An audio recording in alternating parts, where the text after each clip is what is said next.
नमस्कार, मैं हूं आंचल और आप देख रहे हैं राष्ट्रवाणी। खबर ये आ रही है कि अरविंद केजरीवाल ने आरएसएस प्रमुख मोहन भागवत को पत्र लिखा है। पत्र में क्या लिखा गया है, इस बात पर आगे चर्चा करेंगे, लेकिन उससे पहले आपको बताते हैं कि किस कदर अरविंद केजरीवाल घबराए हुए हैं, डरे हुए हैं। अरविंद केजरीवाल का गला सूख रहा है क्योंकि दिल्ली की सत्ता उनके हाथ से निकल रही है।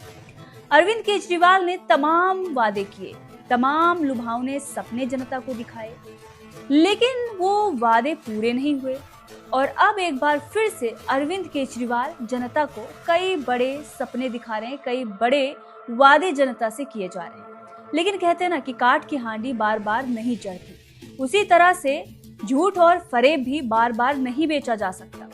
अरविंद केजरीवाल अब पुजारी और ग्रंथियों को 18,000 रुपए देने का वादा कर रहे हैं, महिलाओं को पैसे देने का वादा कर रहे हैं कि हर महीने आपको पैसे मिलेंगे।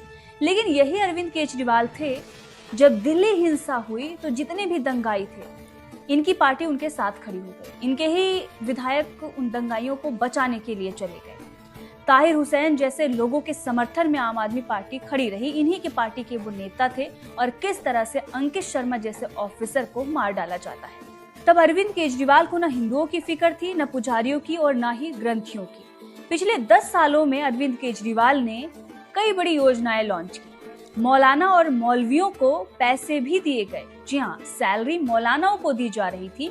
और अब जब चुनाव है तो पुजारियों की याद आई है, ग्रंथियों की याद आई है, क्योंकि अरविंद केजरीवाल को ये पता चल गया है कि जनता अब अरविंद केजरीवाल को नहीं चुनने जा रही, बल्कि सबक सिखाने जा रही है। क्योंकि ना तो यमुना साफ हुई है, ना ही दिल्ली, लंदन और सिंगापुर बना है। एमसीडी नहीं थी तो अरविंद केजरीवाल ये कहते थे कि हमारे पास एमसीडी नहीं है, इसीलिए हम साफ सफाई नहीं कर पाते। अब एमसीडी भी मिल गई है, उसके बाद भी दिल्ली गंदी की गंदी ही। दिन ब दिन और भी बदतर होती जा रही है दिल्ली की दशा।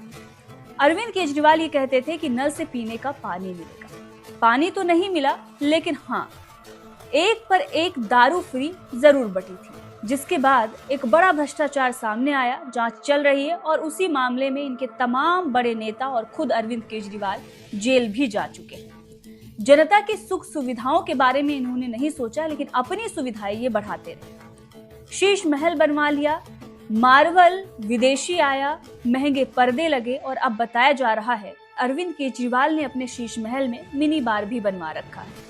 अब जनता ये सारे कारनामे देख रही है, इसीलिए जनता ने मूड बना लिया है कि अरविंद केजरीवाल को इस बार सत्ता में नहीं लाना। जन लोकपाल बिल, भ्रष्टाचार पर चर्चाएं, भ्रष्टाचार पर तमाम घोषणाएं, और जैसे ही सत्ता में आए उसके बाद वो सारे काम करने लगे अरविंद केजरीवाल जिस पर वो सवाल खड़ा करते थे। शीला दीक्षित के घर में इतने एसी लगे हैं, इतना बिल आता है, और शीश महल में क्या कुछ लगा है वो पूरी जनता ने देखा।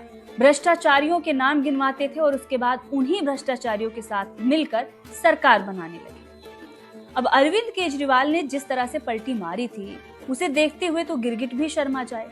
अब जनता 10 साल तो झेल चुकी है अरविंद केजरीवाल को। इस बार अरविंद केजरीवाल की नैया पार होती नहीं दिख रही है, क्योंकि कांग्रेस ने भी झंडा गाड़ दिया है कि भाई अब हम भी अपना जो कुछ भी था वो वापस लाएंगे।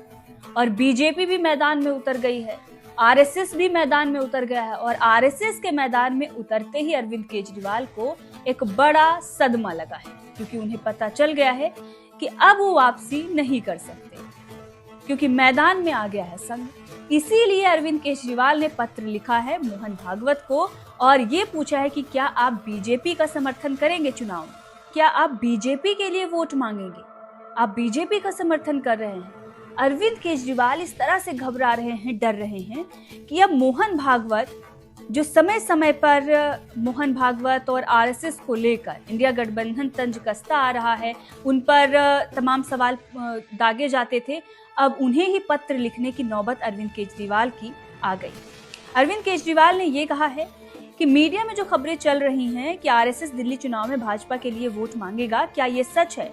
इससे पहले लोग ये जानना चाहते थे कि क्या आरएसएस हाल के दिनों में पार्टी की गलत गतिविधियों का समर्थन करता है। अब अरविंद केजरीवाल ने यह पत्र लिखा तो उसके बाद बीजेपी इस पर फूट पड़ी। बीजेपी ने जमकर अरविंद केजरीवाल पर हमला किया और कहा कि अरविंद केजरीवाल डरे हुए हैं, घबराए हुए हैं, इसीलिए ये तमाम चीजें अरविंद केजरीवाल की तरफ से की जा रही हैं। अरविंद केजरीवाल जो तमाम वादे कर रहे हैं, पुजारियों को, ग्रंथियों को पैसे देने की बात कर रहे हैं, महिलाओं को पैसे देने की बात कर रहे हैं, ये सब कुछ इसलिए क्योंकि अरविंद केजरीवाल को लग रहा है कि वो वापसी नहीं कर पाएंगे। अब इस पर बीजेपी का आगे क्या कुछ कहना है, सुनिए। अगर मैं अरविंद केजरीवाल आरएसएस में थे कि नहीं मेरी जानकारी नहीं है, लेकिन मैं इतना समझ सकता हूँ कि 100 साल पुरानी हमारी ये संस्था राष्ट्रवाद और सांस्कृतिक एकता का सबसे बड़ा प्रतीक है।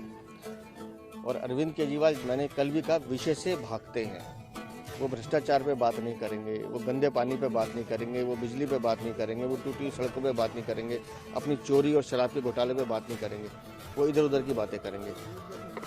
आप हमें इतना बताइए कि दिल्ली को 10 से 12 सालों में जो तुमने बर्बाद किया है, उसका जवाब, उसकी जवाबदेही आपकी है या नहीं, इसका जवाब दें।